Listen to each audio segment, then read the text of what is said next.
Ésaïe 53, verset 5. Mais il était blessé pour nos péchés, brisé pour nos iniquités. Le châtiment qui nous donne la paix est tombé sur eux. Et c'est par cette blessure que nous sommes guéris. Je voulais ce matin, je vous donne le thème de ma méditation avec vous. Le roi blessé qui guérit. Le roi blessé qui guérit. C'est le titre de ce message. Gloire à Dieu. Je ne savais pas que la sœur était revenue. J'étais tout en joie quand je l'ai vu ce matin entrer au programme. Cette méditation est articulée à trois axes. Premièrement, nous allons parler du roi blessé.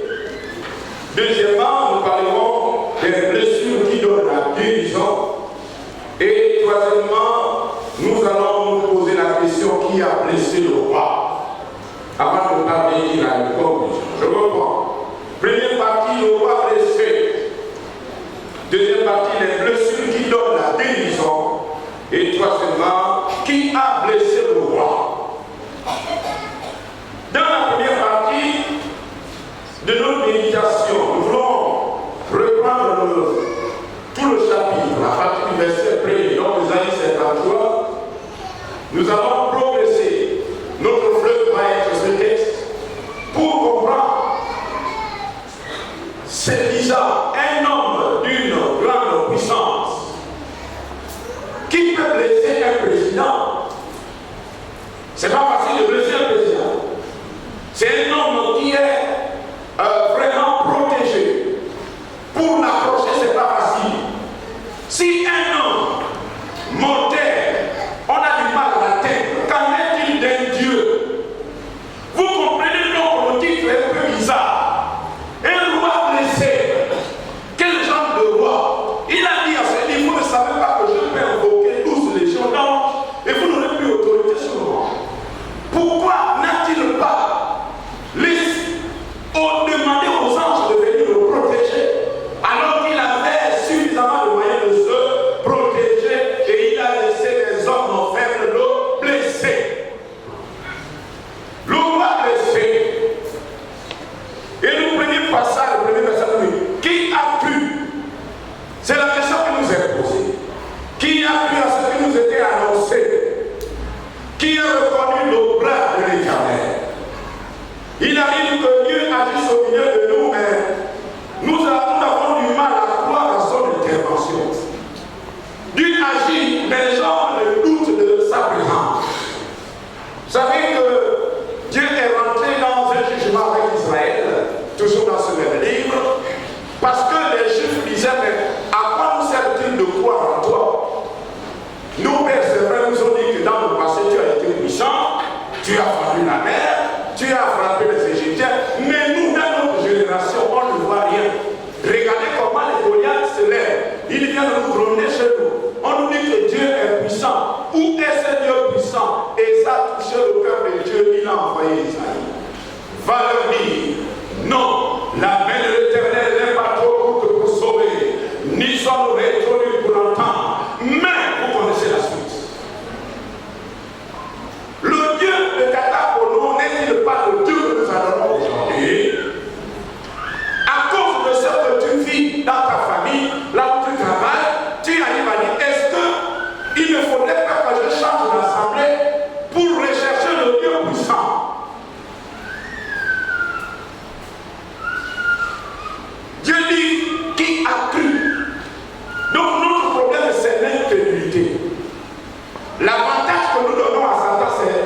Dieu, Jésus demande à Pierre de venir, il dit, si c'est toi, ordonne que je marche sur les eaux.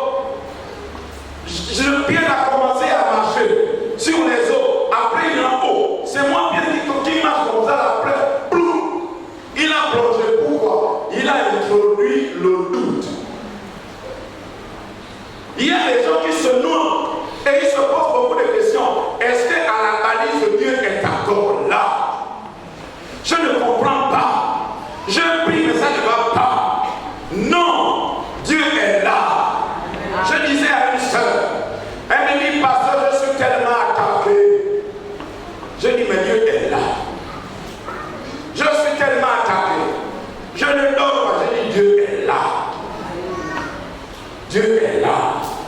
Parce que Dieu a sa manière de fabriquer des géants. Oui, Dieu a son université pour fabriquer des géants de l'intercession. Dieu va permettre que de fois les situations tombent sur toi. Et toi, tu vas dire, Dieu m'a abandonné. Non, l'Éternel est dans toute sa puissance, avec ses anges, le Saint-Esprit, ils sont là. Mais ils se réjouissent de voir comment tu te bats dans la prière. Parce que viendra un temps où les démons, les hommes qui te talonnent, à un moment donné ne pourront plus t'approcher. Gloire à Dieu. Ils ne pourront plus t'approcher. Ils ne pourront plus. Ils vont dire, mais lui là, c'est dangereux. Lorsqu'ils se rassemblent, ils disent, on va aller l'attaquer. Vous allez voir le groupe commence à se disloquer. Donc c'est toi qui parles, moi je ne parle pas. Parce qu'ils ont déjà été attaqués. Ils sont partis, ils se sont réunis. Et ils ont vu comment les gens ont commencé à les fouetter. En citant tout simplement le nom des enfants de Dieu qui marchent. C'est pas que Dieu t'a abandonné. Ne mets pas d'incrédulité alors que tu as besoin de cette carabine. La foi est plus importante que Satan 2. Vous connaissez Satan 2? C'est là que l'autre a inventé. Il menace, il dit non, moi je peux tirer ça depuis mon pays. La foi est plus importante que Satan 2. Un homme rempli de foi peut terroriser celui qui a créé Satan 2. Alléluia. C'est le pouvoir que Dieu t'a donné. Notre victoire sur le monde, c'est la foi. C'est la foi. C'est pour ça que vous voyez des gens, tu dis, mais pourquoi cette soeur a telle bénédiction? Qu'est-ce qu'elle a plus de moi? Non, le plus c'est la foi dans la vie. Alléluia. Donc ce matin, le Seigneur voudrait que ta foi soit élevée. Parce qu'il veut rentrer dans les opérations, pas demain, mais tout à l'heure. Commence à relever ta foi. Pendant que je suis en train de prêcher, rentre en intercession. Seigneur, que ma foi augmente. Quand on m'appelle pour prier pour moi, il faut que la foi du pasteur plus ma foi.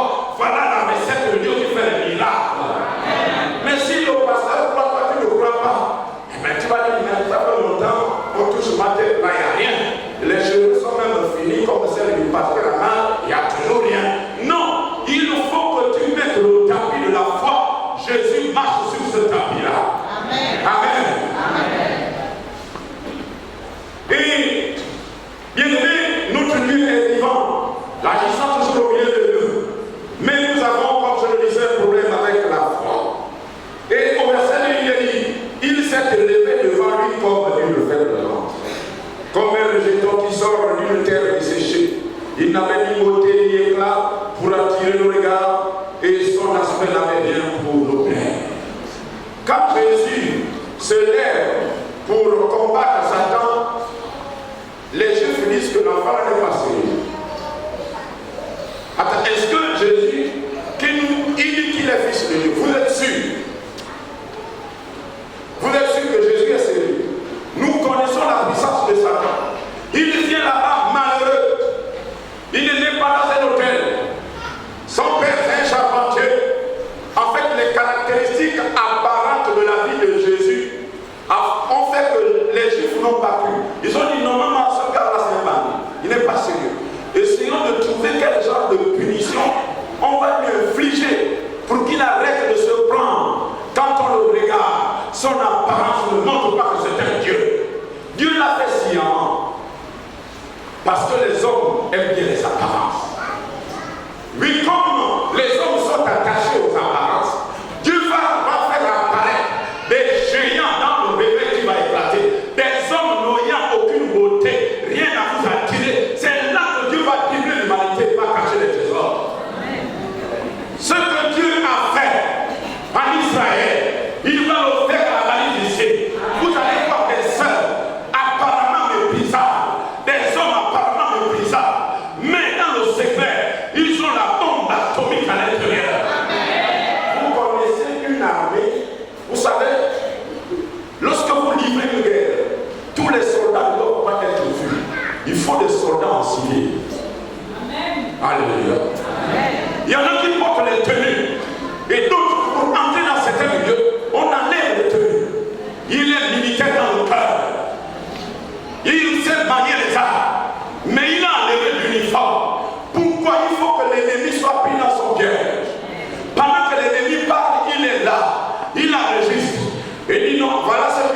civile, mais qui appartiennent à l'armée de terre.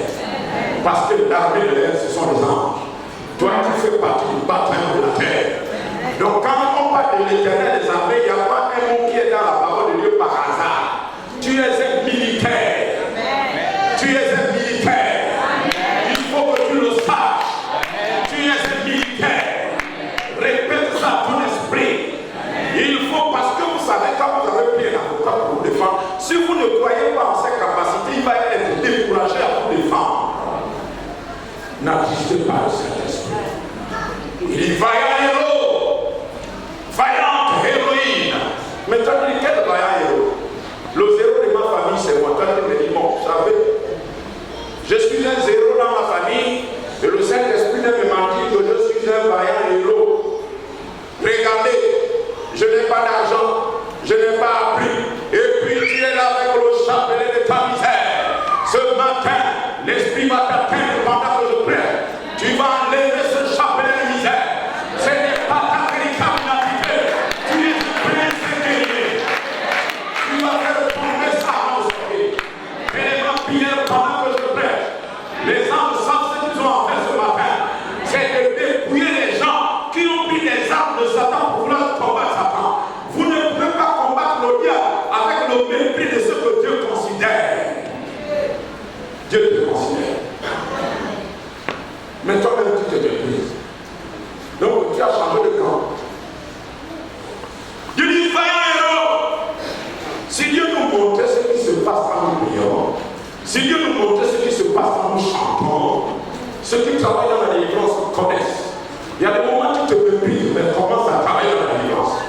Et on m'a amené un cas d'une petite fille possédée qui venait du village. Et puis, il était mon enfant à l'école, ça ne va pas, je vais vous aller voir, je ne vais pas toucher votre fille. Elle était assise là-bas, je dis, au nom de Jésus, moi là-bas. Je dis, vous m'avez bien touché. Ceux qui font voir lui aux autres, ceux qui massent les corps des femmes des autres, vous devez arrêter. La puissance n'est pas dans cette manipulation. Il suffit de chercher Dieu et non sans se manifeste. Ouais, on n'a pas toujours besoin de masser la tête des gens. Mais quand on est vrai serviteur, le nom de Jésus est une bombe atomique. Alléluia. Gloire au Seigneur. Nous ne sommes pas venus là pour faire de la figuration. Nous ne chauffons pas les pas de l'église. Mais nous avons été établis par Dieu. Et il va nous démontrer de plus en plus. Alléluia. Donc Jésus apparaît comme un être faible, n'ayant rien. Et Dieu dit, je suis heureux parce que les hommes ne te regardent pas. Parce que sinon, vous savez, quand les hommes vous regardent beaucoup, vous êtes la star, vous risquez de tomber dans le cœur. Dieu a enlevé à Jésus. Quoique lui, le maître de la beauté, toutes les belles femmes qui sont là sont elles parce que Dieu les a rendues belles. Alléluia. Alléluia. Tous les hommes qui sont là, tout mignons, bien cravatés, c'est Dieu qui vous a donné cette beauté. Ma question, Dieu ne pouvait-il pas faire naître Jésus avec une beauté éclatante? Si Satan apparaît comme un ange de lumière pour séduire les hommes, Dieu ne pouvait-il pas faire arriver Jésus sur la terre comme l'homme le plus beau de la terre? Mais il voulait prendre à compte les sages de la terre. Quand Christ arrive, et Jésus se présente comme Goliath devant David, devant Goliath. On dit, il apparaît. Les gens qui ont fait l'armée, tous, les barbes blanches tremblent. Ils se sont cachés. Voilà un jeune, un bambin, la bouche sent encore le lait maternel. Il dit non, moi je vais renverser Goliath. Les gens disent, mais le petit là est fou quoi. Même nous, hein, les puissants, on n'arrive plus. Ça fait 40 jours longtemps, on se cache. Et voilà un enfant qui vient dire qu'il peut affronter Goliath. Et même Goliath, il a parlé comme les hommes d'Israël. On dit non, c'est David qui va t'affronter. David dit, moi je vais t'affronter. Dis quoi? Tu penses que moi je suis un chef? Tu vas moi, il n'a que des cailloux. Quand vous regardez les armes de Goliath, vous commencez à trembler. C'est ce qui se passe dans ta vie. Lorsque tu vois les situations, comment le sol tremble sous tes pieds, on a demandé, on va te licencier, tout cela jette en toi une infidélité, tu ne crois plus que tu es David. Tu es David. Celui qui apparaît et qui n'a pas de pronostic favorable de ceux qui font les pronostics. Quand il apprend, il va faire quoi? Mais vous connaissez que la tête de Goliath a été mise sur une assiette par celui qui a été depuis au départ. La tête de Goliath. Goliath s'est arrêté de menacer Israël. Il faut que tu comprennes qu'en déposant le Saint-Esprit en toi, toutes les victoires de Dieu sont possibles dans ta vie. C'est lui l'élément essentiel. C'est l'élément essentiel. Arrête de regarder le pasteur. Arrête de regarder à gauche. L'élément essentiel. Tu as ça.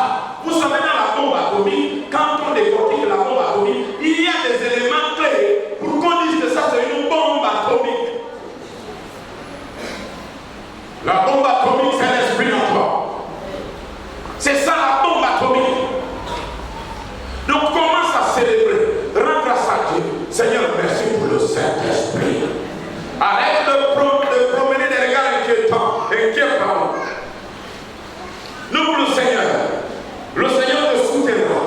Et quand David est arrivé, la victoire d'Israël a été assurée. Méprisé et abandonné, verset 3. Abandonner les hommes, hommes de douleur et habitués à la souffrance, semblable à celui dont on détourne le visage. Nous l'avons délayé, nous n'avons fait de lui aucun cas. Jésus-Christ donc affronte.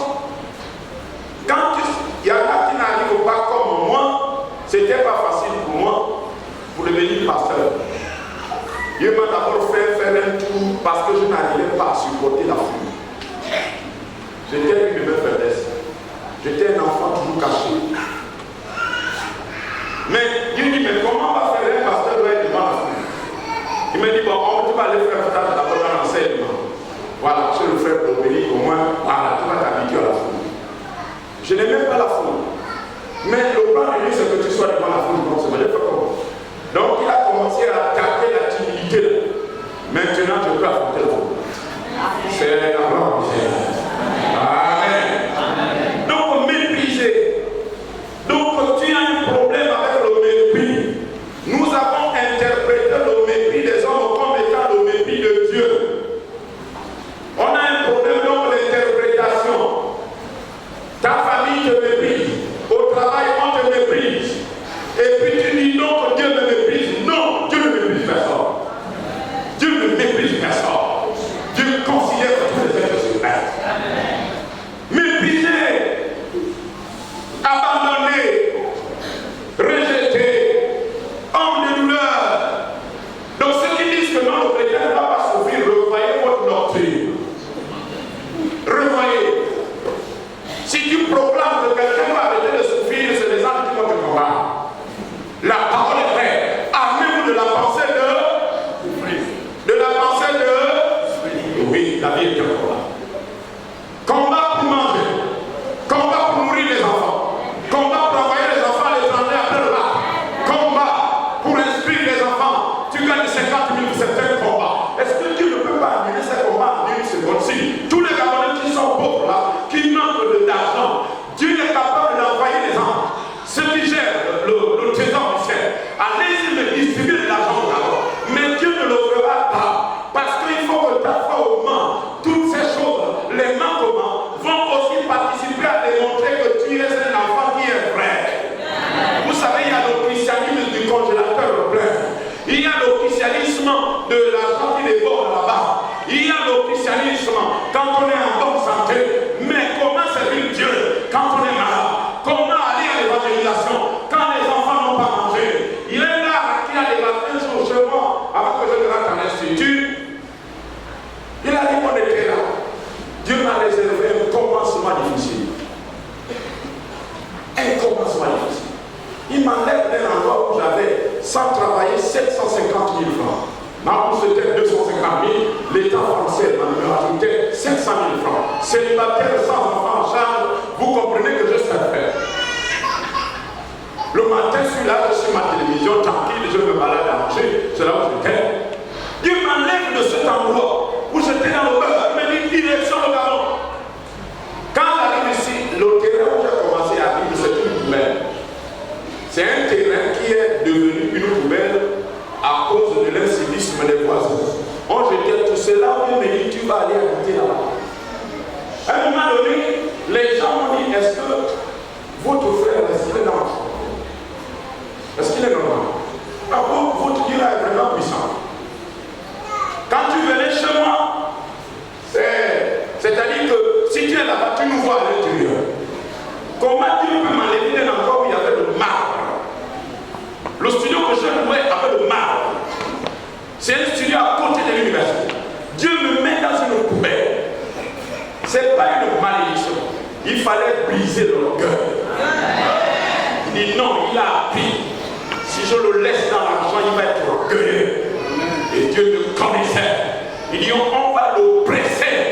Il y a des gens que vous voyez aujourd'hui dans le monde. Ce n'est pas qu'ils ont péché, mais Dieu est en train de laver l'intérieur. Il lave l'intérieur. Parce qu'il veut déposer de l'or. Et la richesse va revenir. Alléluia. C'est ça le mécanisme du Seigneur. Donc je n'ai pas peur que tout le Gabon soit pauvre. Je n'ai pas peur. Le Dieu qui m'a enlevé de la richesse. Je sais que je ne mourrai pas pauvre. Dieu qui est le grand trésorier de l'univers. Vous allez voir mes mains déborder d'argent. Alléluia. Oui, je sais. C'est dans l'ADN de mon appel. Donc quand je passe par des moments difficiles, je suis là. Je dis non, il ne faut pas que j'oublie. Le Dieu qui m'a dit, la vie deviendra de plus en plus dure dans ton pays. Mais je prendrai soin de toi. C'est des paroles claires. Elles sont écrites. Donc je n'ai pas à m'assier. Parce que quelqu'un est venu me corrompre. Non, mais non, il faut que tu fasses non. Mon évangile, je ne prêche pas en ayant peur d'une enveloppe. Non, parce que j'ai quitté l'argent. Donc si vous voulez marcher, il faut venir dans autre chose. J'ai démissionné, ma démission est là pour marcher. Je l'ai électré. Donc l'argent, c'est un Dieu qu'il faut vaincre d'abord. Donc ce que tu vis là, je t'explique. Si tu as été invité, peut-être que tu ne comprenais pas ce que tu es en train de faire. Tu es en stage. Dites avec mon stage. Tu es en stage. Oui, dans l'entreprise du Seigneur. Bientôt, le stage va être concluant. À condition d'avoir la foi. Alléluia. Pour que Dieu te sorte de là, il faut la foi. Dieu veut te sortir de cette épreuve. Mais tantôt tu crois, tantôt tu doutes.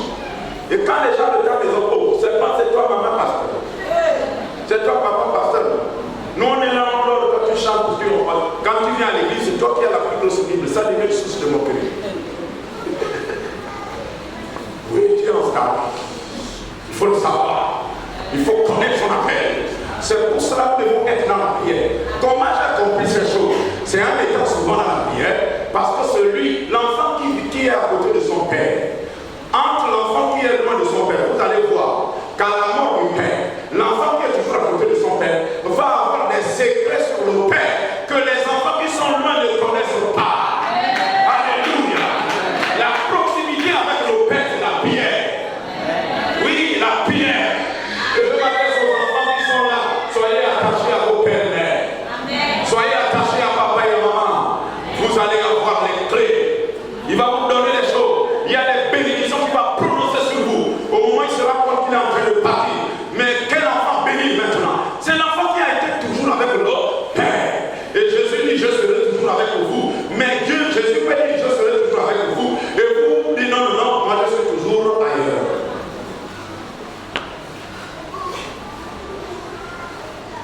Nous comprenons. Si tu as méprisé, fléchi le genou et demande à celui qui a connu le plus grand mépris. Seigneur, aide-moi à traverser cette étape du mépris.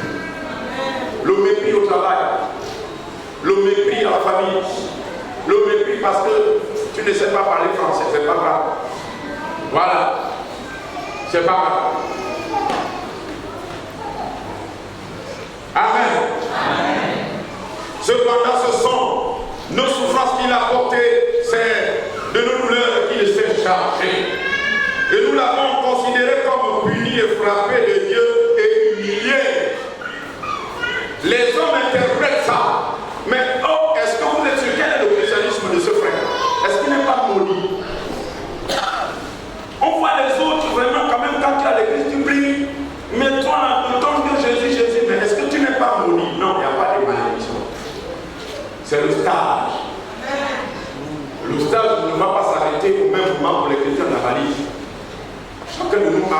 stages. Il y a des stages d'1 mois, des stages de 2 mois, de 6 mois, d'1 an. Parce que l'entreprise te prépare une promotion. Amen. Mais il a été blessé pour nos péchés, brisé pour nos iniquités. Le châtiment qui nous donne la paix est tombé sur lui, et c'est par cette blessure que nous avons été guéris. Pourquoi on voit Jésus à qui il était blessé? La Bible répond en disant, c'est à cause de tes péchés et de mes péchés. Comment un roi qui pouvait se défendre va-t-il accepter que les êtres pécheurs le blessent? Si on vous décrit les fouets qui tombaient sur le nom de Jésus, un coup de chicotte qui déchire la peau et le sang coule. Comment un homme qui pouvait se défendre a-t-il laissé les gens le frapper? Toi qui as battu plus, réfléchis. Celui qui peut se défendre laisse les hommes le frapper. Avec un seul mot, Jésus est capable de tuer tous les 8 milliards d'ennemis qui sont sur la terre. Un seul mot de Dieu. Le roi blessé. La Bible répond que c'est à cause. Vous comprenez donc quand quelqu'un vit dans le péché, il rappelle encore à Jésus ses douleurs. C'est comme quand une femme a accouché par césarienne. Faites attention avec cet enfant. La manière dont vous traitez cet enfant, faites attention à lui. Il y a des naissances difficiles pour les femmes. Et quand la femme entend le cri de cet enfant, il y a quelque chose qui l'emballe. Elle court comme une gueule pour aller défendre. Elle a le souvenir du prix de l'enfant. Elle sait ce que ça a coûté. Une césarienne, 2 césariennes, 3 césariennes. Il faut faire attention avec les enfants de cette femme. Donc quand Jésus voit comment nous le partons vers le péché, comment les gens se retrouvent dans le péché, il a mal. Vous me dites, oh, mais Jésus est costaud. Non, même Dieu a mal au cœur. Quand vous passez le temps à vous rappeler les souffrances de Jésus, lorsque vous vous livrez au péché, vous partez donner victoire à Satan. Satan, oui, Dieu n'est pas fort. Dieu ne peut rien me faire.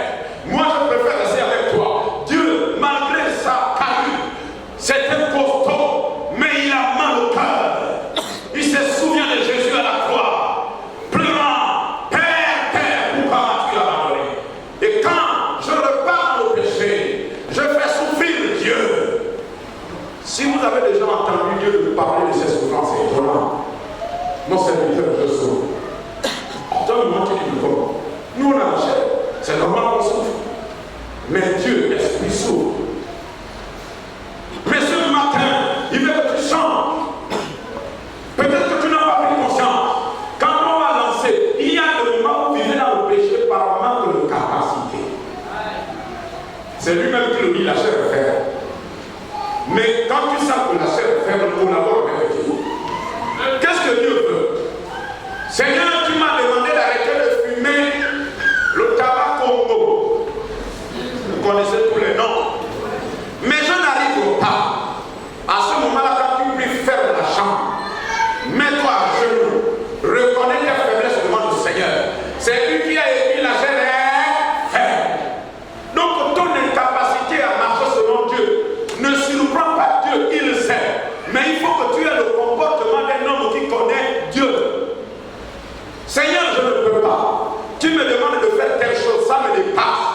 Quand vous allez parler à Dieu comme ça, Dieu va ressentir sa responsabilité.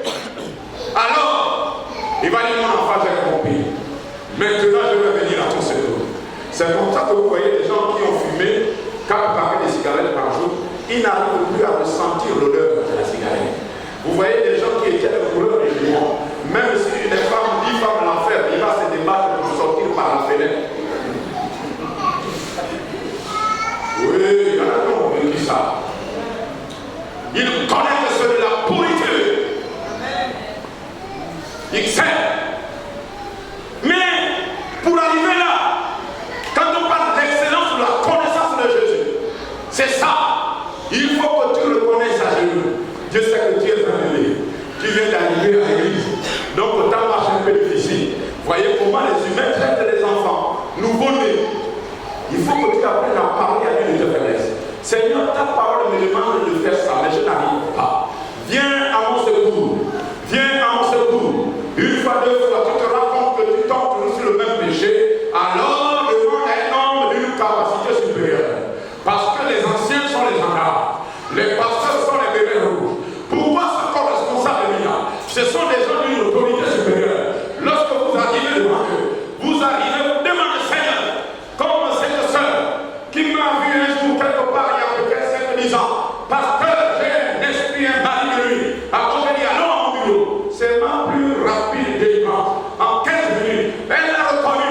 Elle est venue à son mari. Au donner de sang, elle est tombée et le démon est parti. Parce qu'elle a été sincère. Elle est venue voir quelqu'un d'une autorité supérieure. Dieu ne place pas les pasteurs comme des gens qui chauffent. Non, non, non.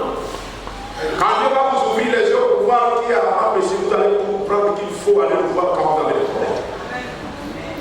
Que Dieu vous ouvre les yeux pour voir ça calme dans le monde spirituel. Que Dieu vous ouvre les yeux. Vous n'avez plus vous balader pour chercher dans quelqu'un, allez-y pour voir. Au nom de Jésus, terminé. Donc nous comprenons qu'il a été blessé à cause de nos péchés. Donc maintenant, il faut que je prenne conscience. Non, la main de l'Éternel n'est pas trop pour sauver, ni son oreille introduite pour entendre, mais ce sont vos péchés qui mettent une séparation entre vous et votre Dieu. Ta bénédiction, tu connais le chemin. Et le diable sait comment bloquer telle personne. Il faut la pousser au péché. Au moins, on va regarder ses bénédictions. C'est ça la stratégie. L'autre stratégie, c'est que Dieu frappe lui-même ses enfants. Comme Dieu est saint, il dit non. Comment détruire les chrétiens? Il n'y a pas de problème. Il faut les pousser au péché. Au moins, Dieu qui est saint, il va les frapper. Au moins, bon, Satan, nous, de l'autre côté, on n'a pas de problème. On va dire Dieu, tu dis que tu les aimes. L'un des pièges que le diable tend à Dieu, c'est ça. Pousser les hommes dans le péché pour que Dieu les frappe. Et remarquez, Dieu a dit au désert, bon, moi je détruis tout le peuple. Je le détruis. Moïse a dit, supplie, non, tu ne feras pas ça. Qu'est-ce que les nations ont dit? Que tu as été incapable de les faire entrer dans la terre promise, ne le fais pas. Mais quand même, sur les 600 000, il n'y a que 2 qui sont entrés. Le péché retarde ta bénédiction. La vie du péché bloque ta bénédiction. Parce que si Dieu n'est pas là, tes bénédictions sont loin. Or Dieu est saint. Et il a dit, soyez saints, car je suis saint. Donc je voudrais que nous prions. Seigneur, même si on t'a invité aujourd'hui et on t'a convaincu que non, la vie du péché, non, il n'y a pas de problème. On va faire une messe de requiem. C'est pour nourrir les pasteurs et puis les révérends. La messe de requiem, ça achète le pain aux pasteurs et aux révérends. Ça n'amène pas au ciel. Vous ne pouvez pas au 21e siècle, avec le nombre d'intellectuels, continuer à croire qu'une messe de requiem va te délivrer des puissants comme de Jésus. Tu as un master plus, comment tu peux prendre les choses? L'argent que tu donnes là, c'est pour nourrir le révérend. Il mange bien, il se moque de toi quand tu tournes l'eau. Il se moque de toi. Vous connaissez la vérité et la vérité vous affranchira. C'est une mensonge chrétien. Sors de là. Ce matin, tu dois sortir. Dis à tes parents de sortir. Parce que le feu de l'enfer s'approche. Avant le feu, il y a la mort. On ne pourra plus changer la direction quand la mort est arrivée. Quand on va lancer la peine, lève-toi et tu vas changer la direction ce matin. Par l'autorité de Dieu.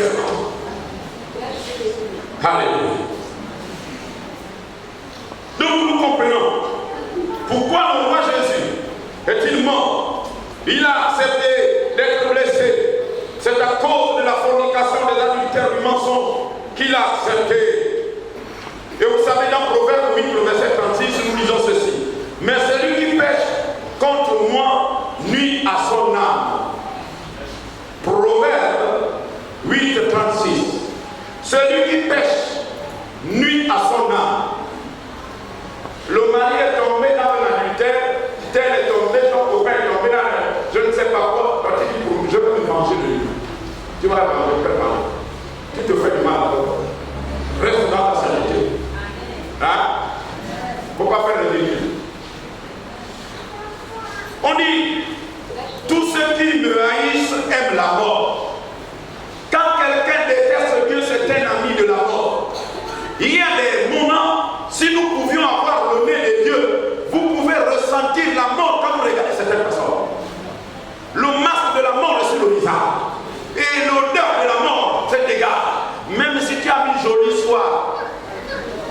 ne te parles pas, le parfum qui coûte cher. Tu te parfumes. Mais le péché fait sentir alors. Le problème de l'homme, depuis l'origine, c'est qu'il fait le choix de la vie du péché. Et ça attire les âmes.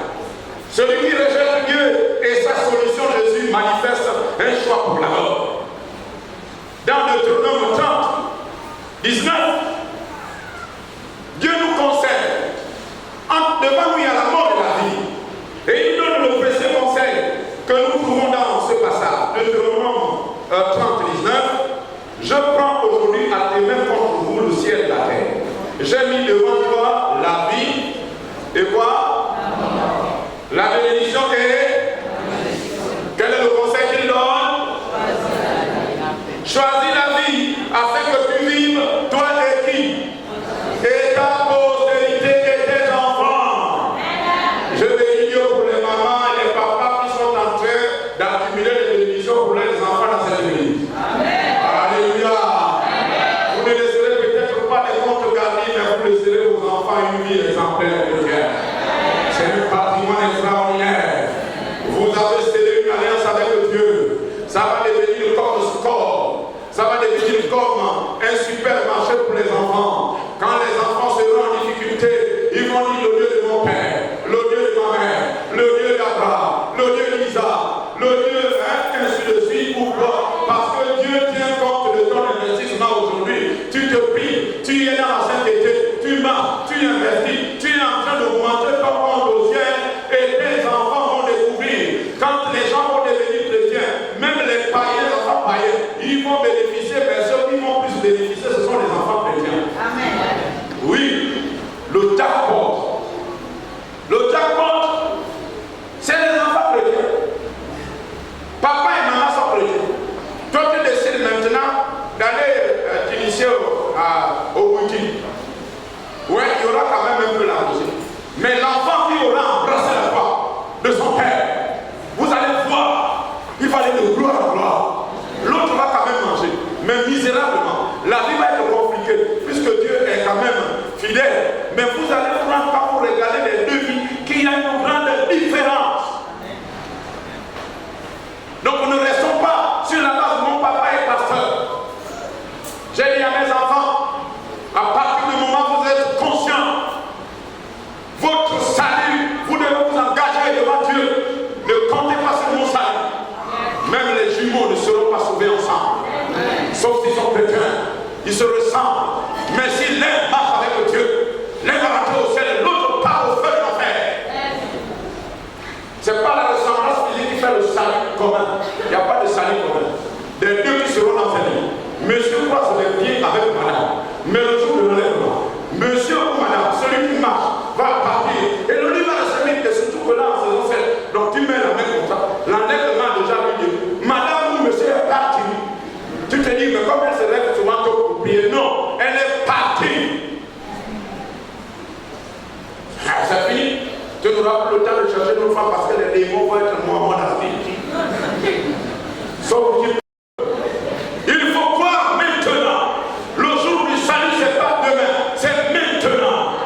Alléluia. Quand on va t'inviter aujourd'hui, il n'y a pas de philosophie. Est-ce que tu es en accord? Tu as déjà accepté Jésus depuis. Sauf que de temps en temps, tu réfléchis beaucoup. Tu dis non, vous savez, moi je suis encore jeune. Oui, les bébés meurent. Oui, oui. Dans le monde, il y a des bébés qui sont morts. Allez voir à l'hôpital. Pourquoi toi qui as 15 ans pour mourir?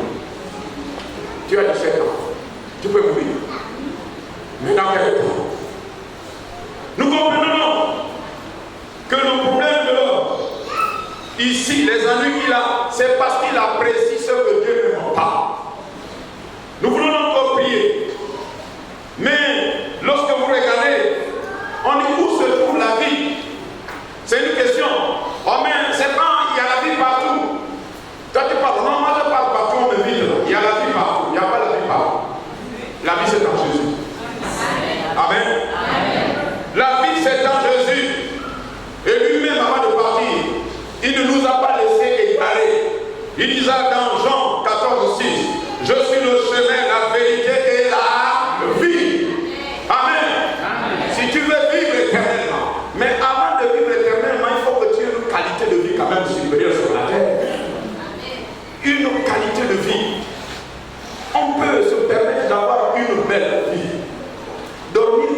sans cauchemar, c'est bien. Dormir sans être poursuivi par les chats, c'est bien. Ah oui, tu rentres, tu dors. Mais toutes les nuits, ah, chayaya, venez, il y a quoi? Tu sors vite de la chambre. Ou bien tu bouscules, madame, j'ai vu un cercueil qui arrive. Eh oui, Jésus n'est pas là. Ce sont les gens qui font les incantations pour que tu meurs vite. Ce sont leurs incantations qui te donnent ces rêves. Et Dieu permet que tu vois pour te dire attention, tes ennemis sont debout. Ne reste pas comme ça. Parce que je ne vois que des mauvais rêves. Comment tu peux passer des nuits dans des cauchemars? C'est que ton nom est sur une liste de morts. Maintenant, Dieu dans sa grâce, il n'a pas encore lâché le bouton de ta vie. Parce qu'il veut que tu te convertisses. Si tu es là ce matin, tu m'as dit mon frère, il le veut, malgré tout ce qu'ils ont fait. Il faut qu'il meure. Il faut qu'elle meure. Et puis Dieu, pour attirer ton attention, alors il te montre des chats qui te poursuivent. Des chats noirs qui te poursuivent. Il dit, mon fils, attention. Moi, je suis là toujours en train d'assurer ta sécurité.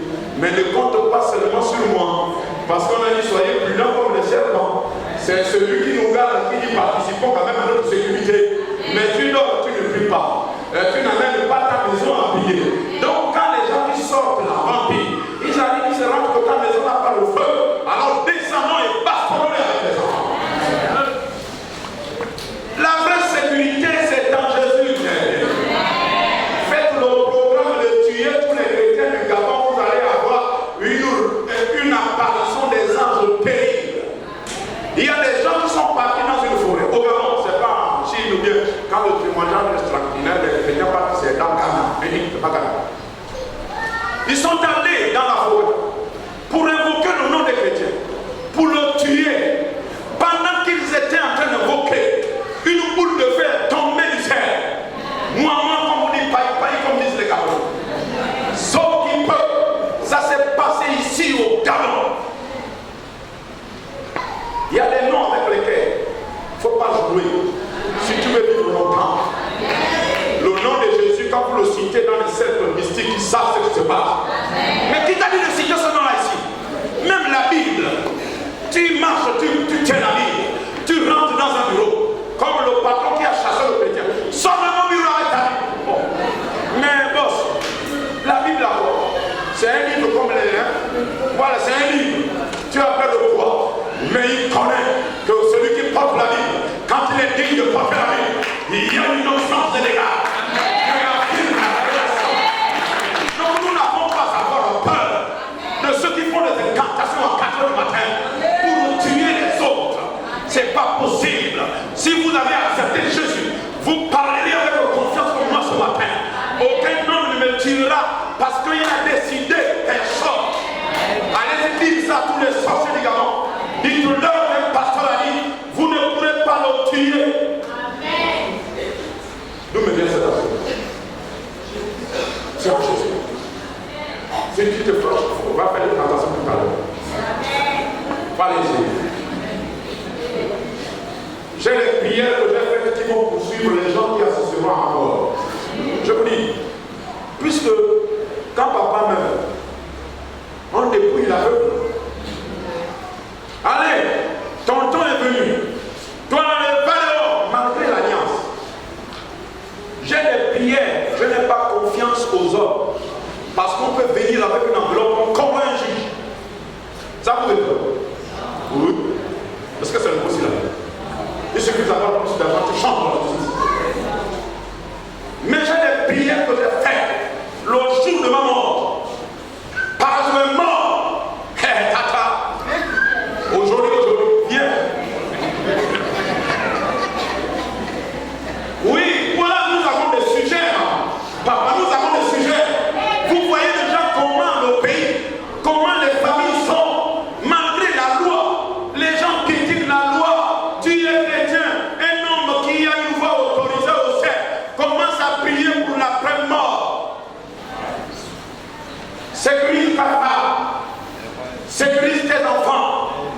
Si je laisse une aiguille que mes enfants méritent, toi tu débarques pour prendre l'aiguille là, je ne sais pas si tu vas arriver chez toi avec l'aiguille. Tu ne vas pas arriver.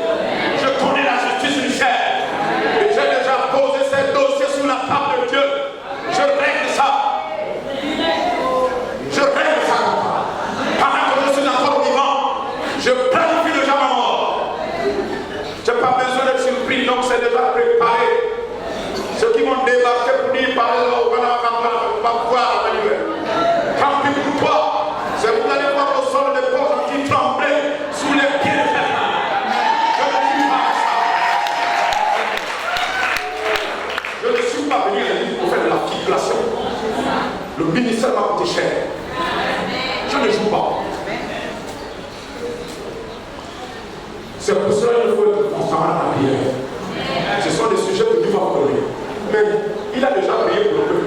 Il a déjà payé tout le monde. Mais quand je regarde le jour de sa mort, voilà ce que les gens prévoient.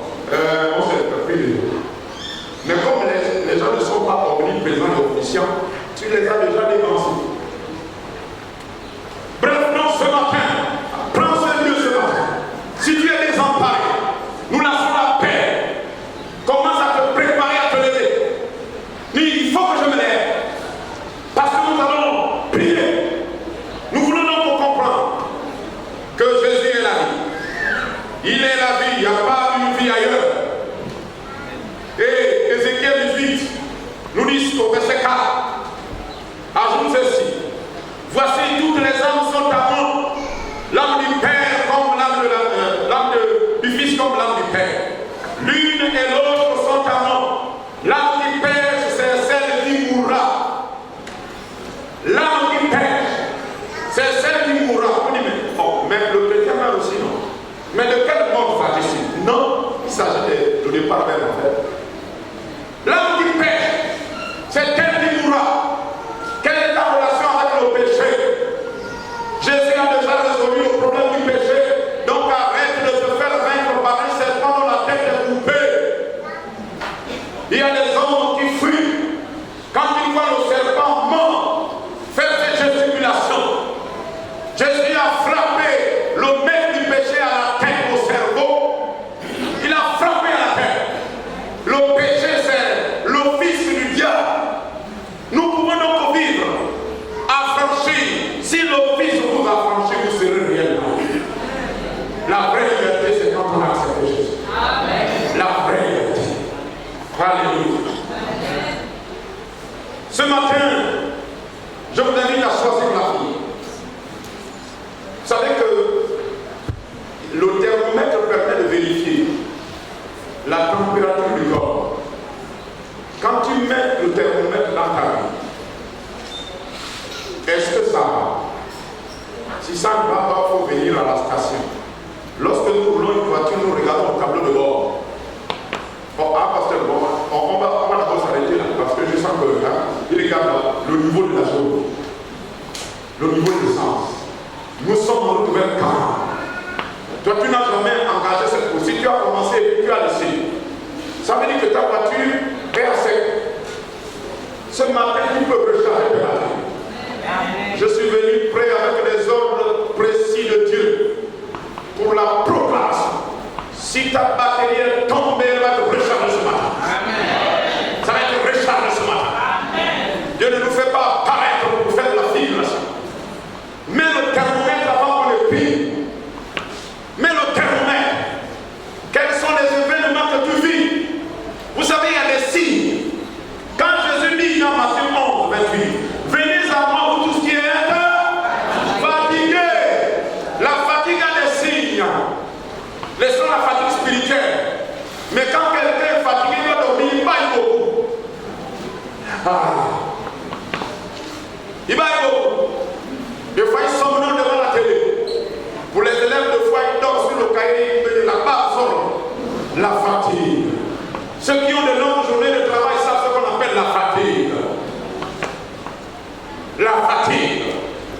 Il dit, venez à moi pour tout ce qui est fatigué, chaque. Quand tu mesures ta vie, est-ce que ça va ce matin? La vie de ton foyer ce matin, la vie de tes enfants, est-ce que ça va? Si tu sens quand même, c'est pas moi qui peux mettre le thermomètre, mais c'est toi et les enfants. Fatigué, au moins, l'un des signes, je dirais, c'est l'envie de se suicider. Il y a trop de blocages. Tu essaies ça, ça ne marche pas. Tu essaies ça, ça ne marche pas. Tu parles de ça, ça ne marche pas. Tu parles et puis il y a une fois qui te dit, mais suicide-toi. Le diable sait que quand tu vas te développer, tu es un géant. Alors il va te chuchoter cette parole, apparemment séduisante, puisque les circonstances montrent que tu ne vaux rien. De notre suicide-toi, la fatigue spirituelle. La fatigue spirituelle a aussi comme signe le cauchemar. Tu es fatigué. Et puis tu dis, en fait, le moi c'est que vous voulez. Cauchemar, fatigue spirituelle. Les rêves constamment, tu es poursuivi, fatigue spirituelle. Viens ce matin, fatigué et chargé. Chargé les soucis de manger, le souci du travail, souci de santé, souci. On a dit que vous inquiétez de rien, mais le cœur plein d'inquiétude.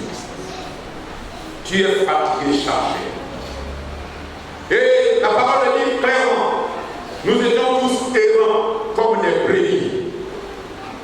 Nous voulons donner ici, nous l'avons déjà dit, les blessures qui donnent la guérison. Les blessures. Il dit ici, donc, que Jésus a été brisé, dans le verset 5 que nous avons lu. Et que de ces blessures, donc de ces blessures, vient la guérison de tout ce que nous avons dit. L'homme du péché dans le jardin d'Éden, vraiment, l'homme a reçu une grande paix. La plus grande paix.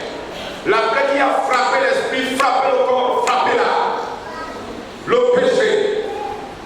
Et Jésus lui vient avec quoi? Comme réponse, la guérison par cette blessure. Quelqu'un dira que chaque blessure de Jésus avait un objectif de guérir l'individu. Chaque blessure, ce n'était pas une blessure vaine. Il supportait parce qu'il connaissait la valeur des blessures.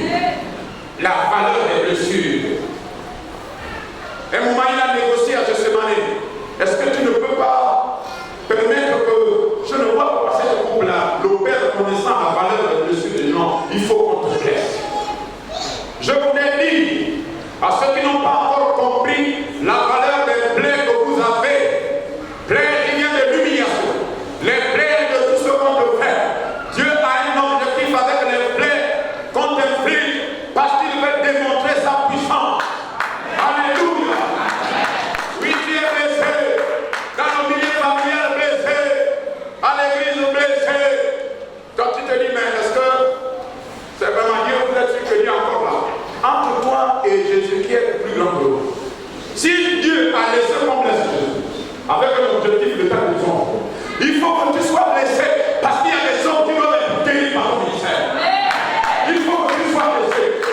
Les gens qui ne veulent pas les blessures, par nature, nous n'aimons pas être blessés. Non, vous frustrez trop les autres. Tu as été plus frustré que Jésus. S'il y a quelqu'un qui est plus frustré que Jésus, levez la main tout à l'heure, je vous donne 5 minutes. Levez la main. Venez, je sors. La main, je m'avais. J'ai des esprits à la Torah, j'ai des esprits à la comité technique, à vous flécher les gens. Dis-moi si tu es plus blessé que Jésus. Tu me suis au bureau, je te donne 5 minutes tout de suite. Il ne faut pas venir me braquer parce que j'ai plus blessé. Si quelqu'un dans la valise est plus blessé que Jésus, montrez-nous la profondeur de vos plaies. C'est l'enfantillage qui nous fait penser. Moi aussi. C'est pas seulement vous, parce que je presse ce matin. Moi aussi, je raisonne comme ça. Non, non, il faut qu'il y ait un conseil de discipline dans l'église. C'est pas normal que la sœur me tourne. Tu sais combien de fois on a trouvé une blague? Toi, on t'a jamais craché au visage. On t'a jamais craché au visage. Est-ce qu'on t'a déjà laissé en bikini de prier sur Guéricot jusqu'au chapeau? Le jour où vous voulez coordonner ta trappe depuis le marché de pêche, on te déshabille jusqu'au château là-bas et on te bastonne sur les eaux. Toi-même, tu vas te suicider. Mais Jésus a suivi ça. Vous savez comment mesurer le niveau spirituel de chacun de nous? On dit que c'est le modèle qui nous a été donné. Il ne faut pas te mesurer par rapport au pasteur Amman. Tu vas trouver que tu es plus puissant que moi, tu es plus humble que moi, tu es plus sage que moi. Il n'y a pas de problème. Mais compare-toi à Jésus, pas à moi. Quand on se compare aux hommes, on pense qu'on est grand. Mais quand vous comparez à Jésus, ça crée une différence. Alléluia! Nous voulons grandir dans cette assemblée. Nous voulons manger la nourriture solide.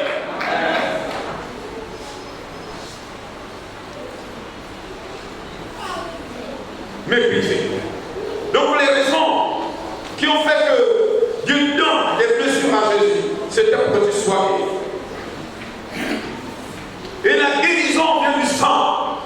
Le sang qui a coulé à la croix. Alors, Jésus est venu donner 3 types de guérison. Dans la Bible, nous allons voir que dans Matthieu, je vais dire parce que nous devons prier. Matthieu, au chapitre 9, les versets 20 à 1. Vous avez ça dans l'écran. Vous avez la guérison de la femme. Nous commençons par la guérison physique. Quand on dit par cette meurtrissure, nous avons été guéris. Ça veut dire que notre corps peut être guéri.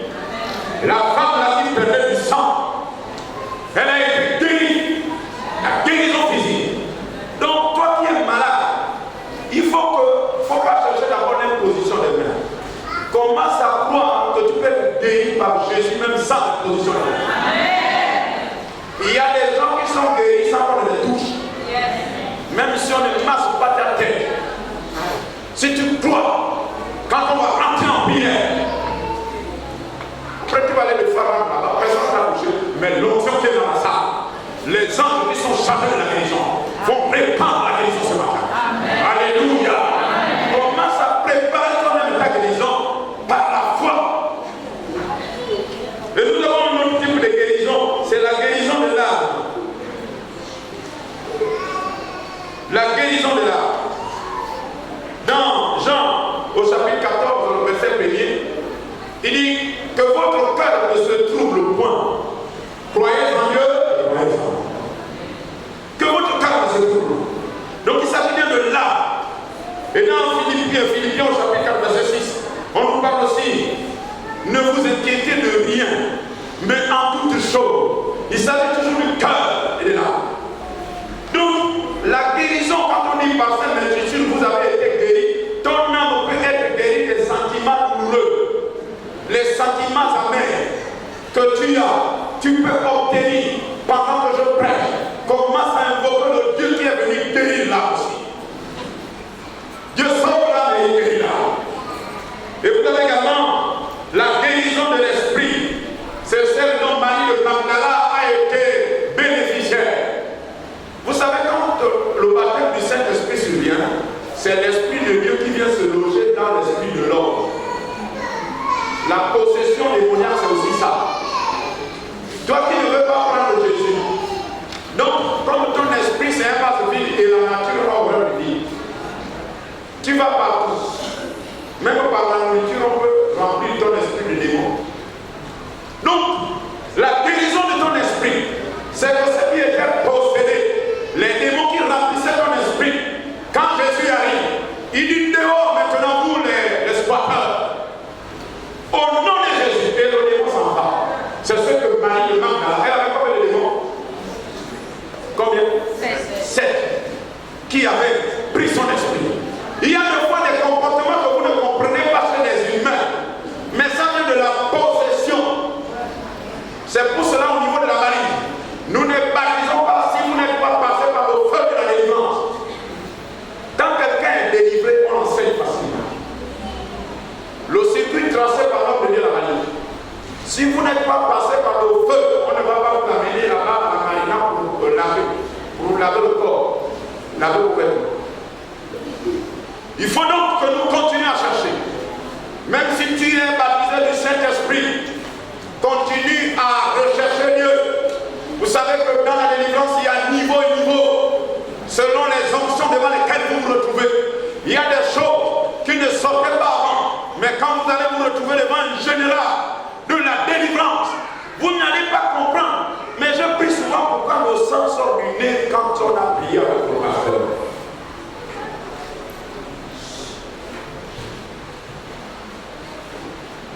Donc, la guérison dont il s'agit. Qui a blessé le roi? Pour terminer. Qui a blessé le roi? Nous sommes étonnés de constater. Qui blesse le roi? Le roi est blessé.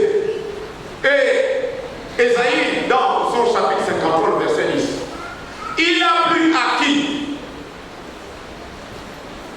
Est-ce qu'il est là? Oh. C'est pas grave. Vous qui êtes dans le passage, Ésaïe 53, verset 10, dit pas. Il a plu à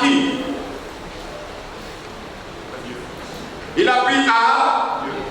Non, pas ça. Il faut y aller. L'écran là supprime aussi les mots.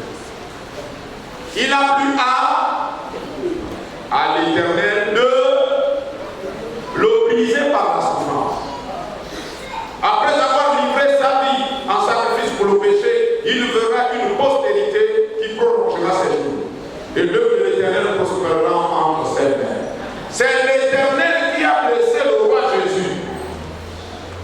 Oh! Quand Joseph arrive en Égypte, à la rencontre avec ses frères, qu'est-ce qu'il leur dit pour interpréter toutes les souffrances? Il dit quoi? Qui l'a amené sur ce chemin? Ce sont ses frères. Non, il dit non. C'est Dieu qui m'a tracé ce chemin. Parce qu'il savait qu'il devait vous sauver la vie. Regardez l'interprétation donnée par l'esprit à Joseph. Joseph ne lit pas. Il sait que ses frères vont faire souffrir. Mais quand l'esprit agit en lui, il interprète. Il dit non, n'ayez pas peur. C'est Dieu qui m'a fait arriver ici. Parce qu'il savait qu'il devait avoir une famille. C'est l'Éternel qui a frappé le roi Jésus. Parce que Dieu pouvait délivrer Jésus de tous ceux qui l'ont tué. Dieu a laissé Jésus subir le fouet, subir les crachats, subir l'humiliation. Dieu pouvait le délivrer, mais il l'a laissé. Parce qu'il fallait que ce matin, tu sois assis à la balise, n'ayant plus peur de démons, dormant dans la paix, prince et princesse, établis dans la maison de Dieu. C'était ça l'objectif. Dieu a laissé frapper Jésus. C'est l'Éternel qui permet qu'on frappe Jésus. Je voudrais que tu comprennes tout ce qui t'est arrivé en ce lieu. Écoute-moi bien, ma soeur. Écoute-moi bien, mon frère. Interprète les événements de ta vie avec les lunettes de Dieu. Sinon, tu ne pourras jamais pardonner aux humains. Il faut que tu relèves ton niveau de prière. Dieu va t'expliquer. Laisse les humains tranquilles. Moi, je peux tuer les humains en une seconde. Pourquoi je les laisse te talocher? Parce que j'ai un objectif. Tu es un flacon qui a du parfum. Mais l'odeur du parfum ne le sent pas. Les coups de l'épreuve vont casser le flacon. Et l'humanité va sentir le bon parfum de Dieu. Alléluia. C'est ça l'objectif des tâches que tu reçois. Laisse les parents tranquilles. Laisse les amis tranquilles. Laisse les chrétiens tranquilles. Mais monte, relève ton niveau de prière. Monte à l'altar. C'est là que Dieu va te donner cette interprétation. Arrête de dire non. Les gens viennent te voir. Oh, mais on ne t'aime pas. Non, mais c'est qu'on te voit. Oh. C'est pas bien.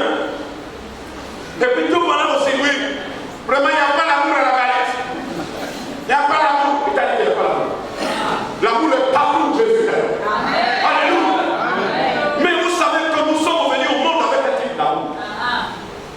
Il faut que le premier amour soit tué. Et c'est Dieu qui a la mission de tuer ton premier amour. C'est pas quel amour? C'est l'amour qui te fait penser que tes amis, ce sont ceux qui te utilisent une bière de toi. Ils ne t'ont jamais reproché. Il n'y a jamais eu de problème. On est toujours en train de te féliciter. Tu as l'option depuis les cheveux jusqu'au... Ça, c'est le endroit où chacun de nous aime être. Donc tu es là. Oh, alléluia, c'est bien. Vraiment, vous m'aimez. Maintenant, le jour où quelqu'un sort une parole comme une flèche, venant d'un guerrier, ça te touche au cœur. Aïe! Non, je ne pense pas que si on m'aime. Qui t'a dit ça? Dieu est en train d'attaquer le premier amour. Dieu nous dit, mais si vous ne dites bonjour à vos amis, mais vous n'êtes pas différents des païens. On n'est pas différents des païens. Nous sommes au même niveau. Mais comme Dieu veut nous amener à l'université de l'amour, alors il va te donner des coups. Il va permettre qu'on te tâche. Et je prie qu'on te tâche davantage. Pour que tu mettes au monde l'enfant qui est en toi. Parce que tu es enceinte de Dieu. Dieu t'a fécondé depuis le jour où tu as accepté.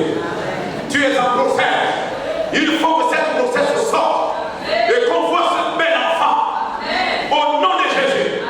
Toutes les épreuves qui viennent de Dieu ne prient pas pour les éviter. Tu ne pourras pas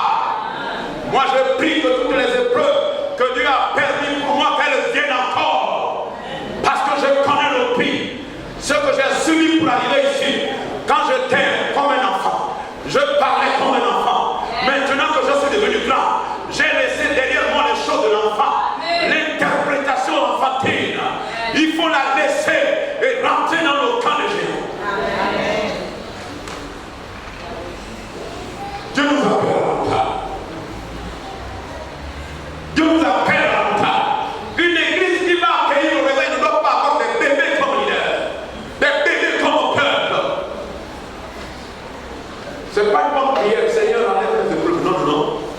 Les épreuves inutiles qui ne viennent pas de toi, mets-les. Mais tout ce que Dieu a choisi pour moi, si Dieu a voulu comme un talon pour enlever un peu les épines de mon caractère, Seigneur, vous avez peur de cette prière. Moi, je la fais pour moi. Bon, n'ayez pas peur. J'enlève la prière, la chose que je la mets chez moi.